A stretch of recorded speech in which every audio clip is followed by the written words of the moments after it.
Hello and good morning, everyone. So excited that you've joined us for our April ECE seminar. Don't forget that these are recorded and will be uploaded to the YouTube channel right after this session is over. Our early childhood conference is coming up soon. We have the dates slated for August 10th, 11th, and 12th. So we wanted to remind everyone about that. We have 3 wonderful days full of presenters and 3 amazing keynotes. But let's start for today. I'm here with Dr. Friedman. She's been with UAGC for 7 years and she has taught all levels, ECE to college. She was going to be here with her colleague, Dr. Lori Wellner, but Dr. Wellner had an emergency today, so she's not here. So we're just with Dr. Friedman. I consider Dr. Friedman a colleague and a friend, and I'm so happy that she's here with us today. And I'm very excited to hear about the knowledge that she has in the intervention process in the early childhood education arena. So Dr. Friedman, thank you so much for being here, and the floor is yours. Great, thank you so much. Well, before we begin today, I wanted to tell you 3 stories. One about me, one about my oldest son, and one about my youngest, and I'll try not to cry. When I was in 5th grade, I couldn't read or write. I couldn't add 2 + 5. I was in a special classroom for 90% of my day. It was during that time, there was no inclusion. It was simply, you went to a different classroom. My folks were told that by the school that they needed to look into sending me to a private school, a special school for kids who were mentally disabled. However, Mrs. Shraver, my 5th grade teacher, changed my life path. Evidently, one day, Mrs. Shraver noticed that I was squinting to see the chalkboard and that I would often doodle elaborate sketches backwards on my paper. A dog or a cat would appear to be upside down and facing the wrong direction. Mrs. Shraver spoke to my parents, who were both educators, and evidently I ended up at the eye doctor, who diagnosed me with dyslexia and that I was legally blind. I wasn't in need of special school. I couldn't see, and therefore I wasn't learning. My folks worked with me in eye exercises that summer, and by the time I entered 6th grade, I was reading well past my peers, and my math had slowly been catching up. Had I been diagnosed earlier, my educational career may have been much different in those early years. I gave birth to my oldest son when I was 30. That was 21 years ago. My son Gavin was always advanced. He started talking at the age of 1.5, not just babbling, but full sentences. He could take apart a toaster and put it back together at the age of 4. By the time he entered kindergarten, he was reading at 5th grade level and math at 6th grade. It wasn't anything I had done. He was just born smart. However, he lacked social skills and the ability to function with others. At home, he was fine, but at school, he would cry, sit by himself, rock to soothe himself. The preschool teachers told me he just needed more time with other kids. However, his peers, groups of moms who were in their 20s, thought Gavin was just odd, and they didn't want their children playing with him. Eventually, my son was diagnosed with Asperger's. While he is still a bit of an odd bird at 21, he intends a university abroad, and I think one day he may very well win the Nobel Peace Prize for his work in the medical field. My son Oliver is 7. Yes, I had him very late in life. I call him my bonus baby. Oliver is a sweet child, very caring, but quick to temper, and doesn't quite understand that rules for one are not necessarily the same for everyone in the class. He is smart, but in a way that is more complex, in that he sits quietly and listens before he interacts. However, at times he can throw a fit, that's what we call it, at school, if something's not going the right way. Unlike my son Gavin's preschool teacher, Oliver's preschool teacher approached me and asked if I ever thought about early intervention. They were instrumental in getting the local school out to observe Oliver when he was 2. Oliver was provided early intervention services and really helped him overcome a great deal of his autistic tendencies. His peer group of children were more accepting and really helped him as well overcome his social challenges. So why did I tell you these 3 stories? Well, as you can see from the timeline, as the years have passed, we have become more aware of disabilities and acceptance and how these early intervention services can really help a child. So let's get on with my presentation of what exactly is early intervention and how you as a parent or as a caregiver can help. So what is early intervention? Early intervention is a process of providing services to young children. Specifically, early intervention is Part B and Part C of the IDEA Act. IDEA defines 13 categories of disability, but they don't necessarily need to fall within these specific categories. You can have more than one defined disability.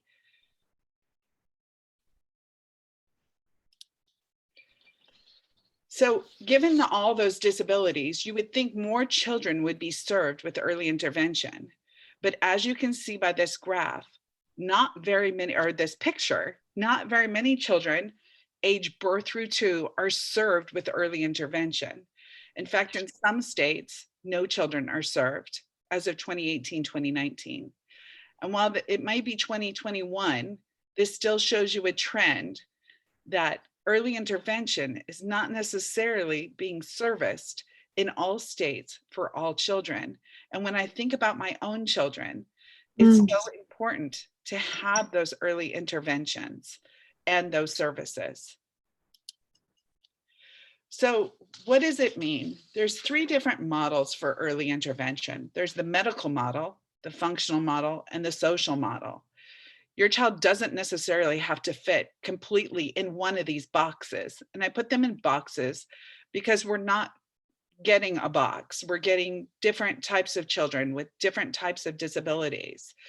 But you can see the medical model is anywhere from health conditions to cognitive. And the functional model is physical to performing activities. And the social model, which my children exhibited, was not being able to focus in an environment, not fitting in, whatever fitting in means, with other children. They're barriers to their social skills. So how do you find out if your child is eligible for services, or a child that you service, whether you're an ECE teacher, a preschool teacher, an at-home mom that runs a daycare? How do you know if the child should receive services? Well, eligibility for early intervention services is based on an evaluation. Don't let other parents or moms tell you that your child doesn't need to be evaluated. It's really based on by a child doctor or somebody in the state who is certified to be an early intervention specialist to look at your child. So if you or your child's doctor or another child provider is concerned about your child's development, it's really important that you connect with your early intervention program in your state or in your city or even within your local district. Don't let the lack of knowledge not allow you to get your services for your children. So I always laugh at this joke because it's so true. Mom number 1 says, my child's so smart, she's stacking blocks. And mom number 2 says, but wait, your child was just born yesterday. Oh, I know, but she's super smart already. Next week, is she going to do your taxes?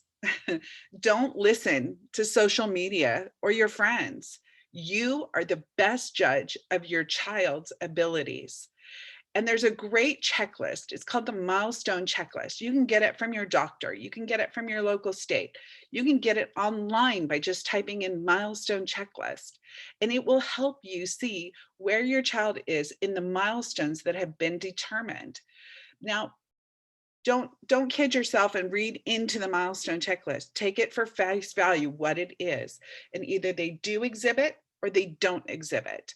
I know that when I was first doing the Milestone Checklist for my oldest son, I was all over the place. I didn't know, I was thinking of things that he exhibited that he really didn't. So just take it from one mom to another.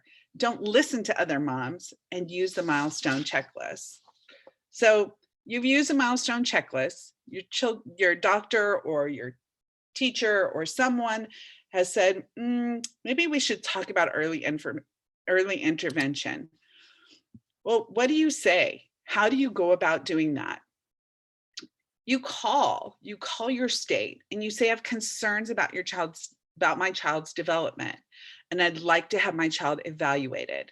Just like I tell my students here at University of Arizona Global Campus, I can't help you and I can't support you if you don't speak out. You have to be an advocate for your own learning.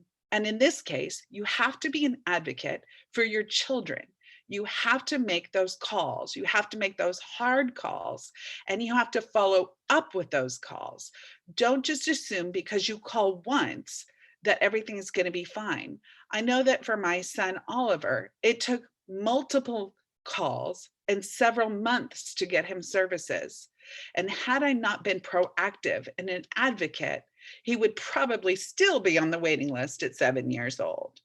So here, I just gave you a few things that you can say to talk to whomever you're calling in the early intervention program so that you can get your child services. And I know I've done a lot of talking about families and about being a mom, and I'll go on and talk about what you can do as an early education teacher in just a bit. But before I do, let's finish. So why do we stress early intervention? Because families can really benefit from early intervention. Early intervention can change a child's developmental path. I think of myself and my own story with Mrs. Shraver. Had I had Mrs. Shraver before 5th grade, she might have changed my life path. She did change it, but she changed it late when I was already not almost grown, but I was going into middle school. And had she caught me earlier, I may have been farther along throughout my educational program. So why do we say early intervention? Because in the first 3 years of life, children, their circuits are working, they're learning about the world ahead of them. They're trying to make sense of the world. And if we can catch those questions and those neurological circuits that may not be connecting, we can change behavior and health now when they're a baby, because those connections become harder over time to change. So if you're an early educator or you run a daycare or wherever you are, if you have young children around you, there's really some great tips that came up from Dr. Wellner, who taught special education for years and was a special education supervisor for her district, to help you with these tips, okay? So early intervention teachers, they're rooted in special education. They provide expertise and support for students. They learn about various disabilities, and they know students, and they know how to talk to parents. So if you're an early education teacher and you might be having some questions and concerns, reach out to your local school district and ask to speak with an early intervention teacher and see if they can give you some guidance. If you're a preschool teacher, or you run a daycare, or you're around young children, remember that you're responsible for early education of children in your care. You must provide basic skills, basic care, and you really should start to develop those children in acceptable behavior at school. You're teaching them how to do school. Provide strategies for parents for language development and behavior. Help with self skills, help the children put on their coats, help the children learn how to tie their shoes, and be consistent. Always be consistent and talk to those parents about their children. So if you're an early education teacher or daycare provider, I don't know how to say that. If you work with young children, remember to tread lightly. I'm not sure, as a mom with my first son, Gavin, I would have been open to someone telling me he had Asperger's. I think I might have not knowing about Asperger's at the time. I may have become disgruntled with that teacher or with that caregiver. Um, Tread lightly, talk about developmental regularities, talk with the parents regularly about their child's development. It can't just be a one-time concern.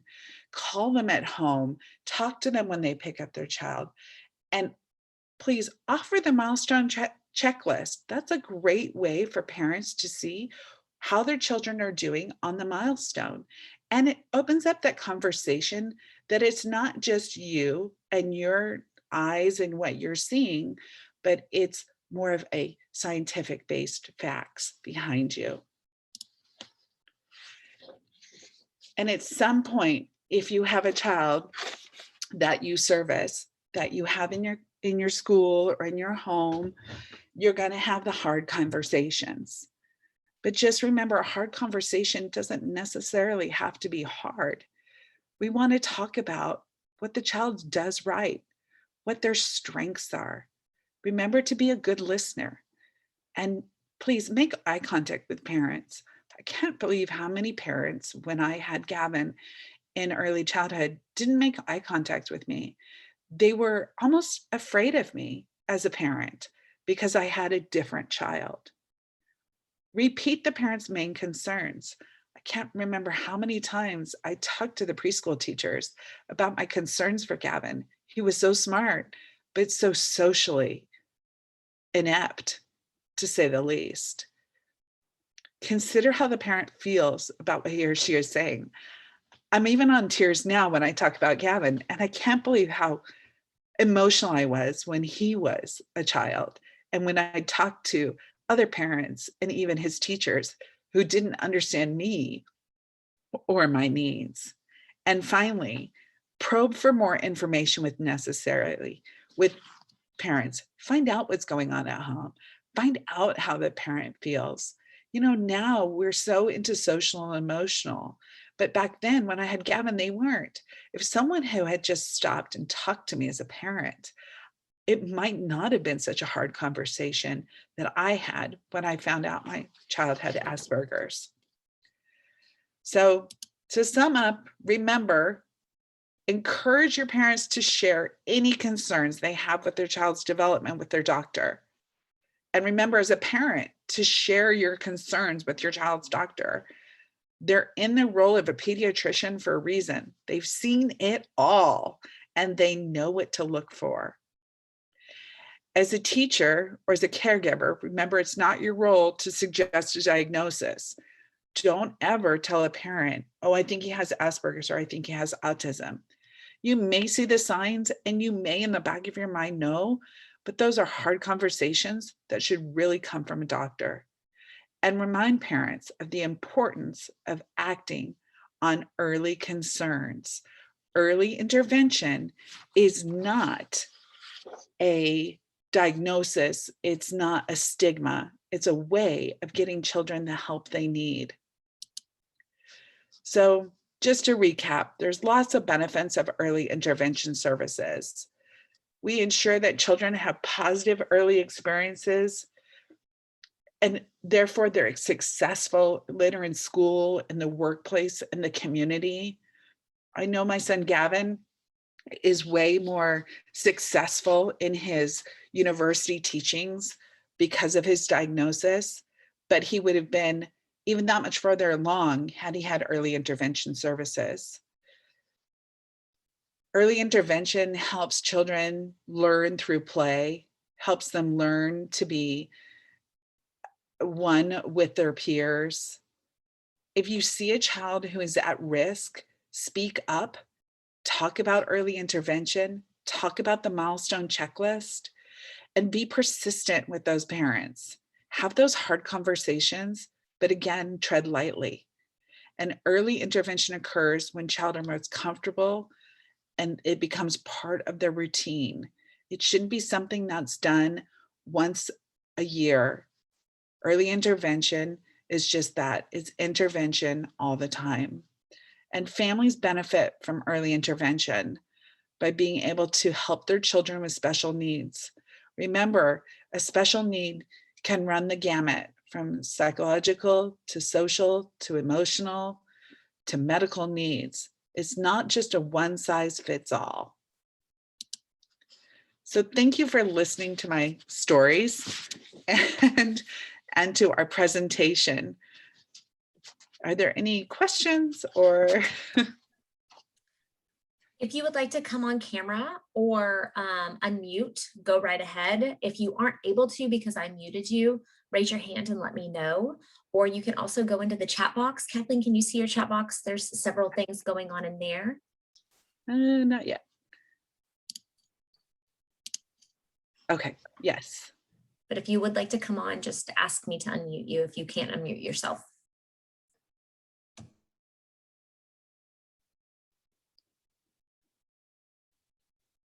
Thank you, Michelle, for posting the milestone checklist. Thank you for posting that.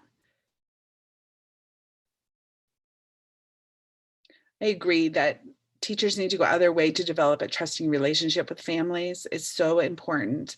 It makes those conversations a little easier. Hey, Kathleen, it's Jen. I just wanted to say this is super, super helpful. We have a Foundations of Early Intervention course in the EDDI program. And so I can't wait to be able to, pull this in and share it in announcements and as a resource, just because I think it's such a powerful message for our students to hear as they're going into the field of, how do you build relationships with parents, look them in the eye, make them feel comfortable, let them know that you're there and that you want to help. So just thanks for sharing the information. And I think it will be really, really helpful in our Foundations of Early Intervention course. No, thank you. Good. I'm glad. Jen, I was going to say the same thing. I think this is awesome. Just short snippet of information for our students to be able to begin talking to families about this kind of thing. Kathleen, I don't have any questions specifically, but I just want to thank you so much for sharing not only your personal connections with this, but also your professional expertise here and just that important time period, emphasizing that it's actually a grieving process for parents while they're learning to be the advocate for their child, and just how important that team approach and the supports are at that early age and how much of a difference it can make. So thank you so much today. Yes, Jessie, you're so right when you say that grieving. I think that we forget that parents grieve when their child is diagnosed with something, and it's hard to say that, but it's true. So true.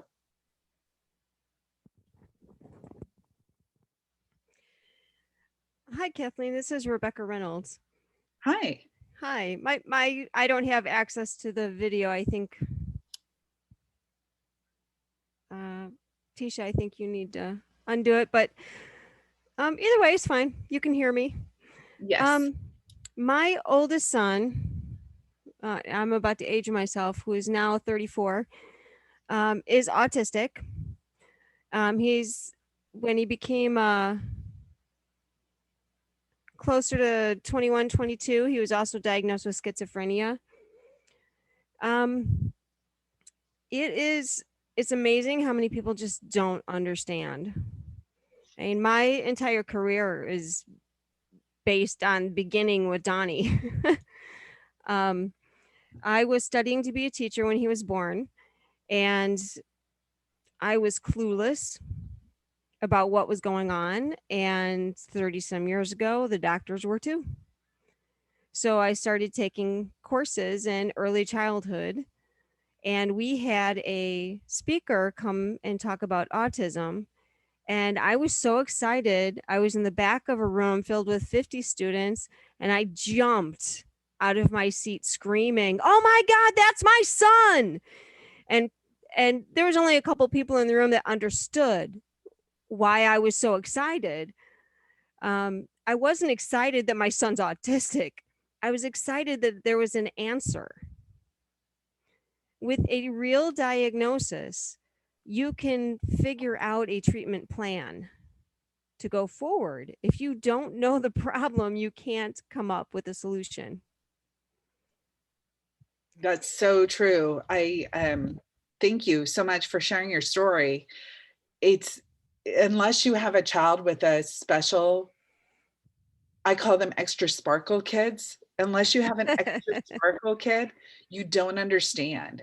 And when you finally get that aha moment, as I did with Gavin, it was stress relieving, to say the least.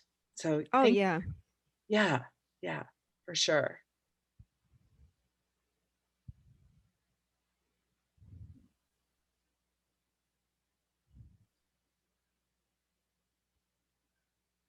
I love that. Dr. Reynolds, perhaps a book in the works for you being with Donnie. That's great. I love it. And I think as more of us share stories of our children, and those of us who are older moms share the stories of what it was like to have children with special needs.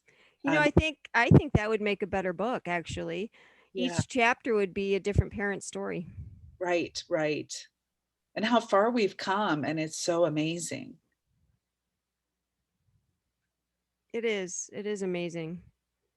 Just the medical technology that's out there now. Yes.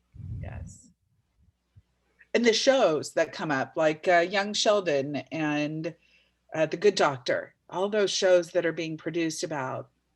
And I know they're portrayed by actors, but they really shed light into what happens and Yeah. the thought process. Because my son is definitely a young Sheldon, or he was a young Sheldon. I particularly like the show where I don't watch it often, so the name's going to escape me. But one of the doctors is special needs. And I'm often asked, is now because of Donnie, I studied special education. So now I specialize in it. Oh, there you go. Somebody new. The Good Doctor. Yeah, there's such a genius with autism that socially they're odd. So they're taken for granted as being stupid because socially they're different. But in reality, they take in everything. When we're able to dissect individual pieces of information, they are not. So that's what they have to be trained to do.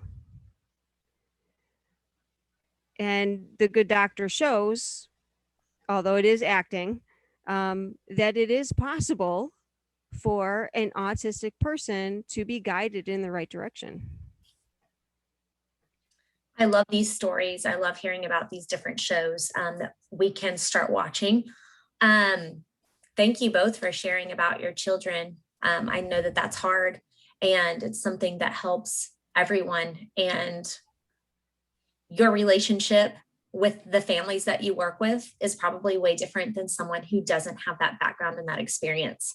And you can identify and empathize. And thank you so much for sharing those stories. Does anybody else want to jump on real quick? I know that your time is precious. I was going to wrap up.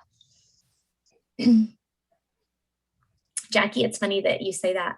Kathleen said, I'm going to start out with an Ed Talk story, and you came to my mind. But I'm glad she did. That started the presentation in an amazing way, and we could all just really identify with her and, wrap our arms around her. All right, well, this has been amazing, Kathleen. Thank you so much. And we will be back next month and talk about literacy. So get your calendars marked for August 10th, 11th, and 12th for our Early Childhood Conference. And I will see you back next month for our ECE seminar. Thanks for being here.